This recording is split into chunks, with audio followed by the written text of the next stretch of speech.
Day Kim, gusto kong lumabas. Galain akong ginhawa.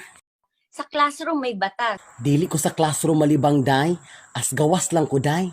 Bawal lumabas o bawal lumabas. Kadyot tagyog kaayo day, muhang yung ko day kay gihibulos ko day.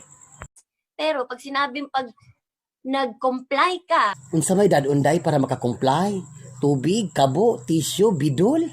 na bawal lumabas, pero may ginawa ka sa pinagbabawal nila, inayos mo yung law ng classroom nyo at sinabmit mo ulit, ay pwede nang pala ikaw lumabas.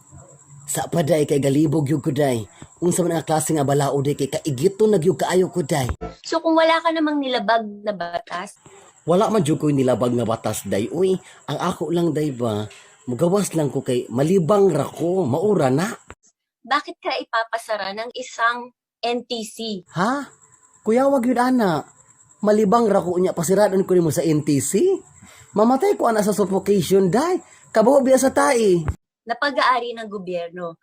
Isa pa uy, wala taga kaksinabot. Dili ko malibang sa public CR. As private CR ko malibang day.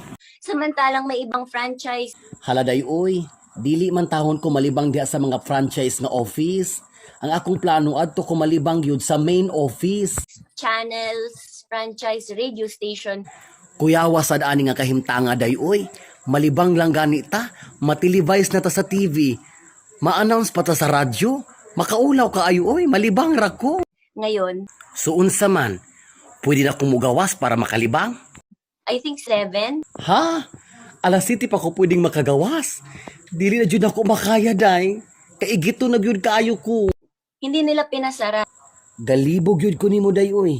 Unsa man yun, ipasara? Or ipasara? Ayun na nag-abrihin na dayoy. Muadto na ko. Bahala ka dayoy. Kaigito na ko. Bye!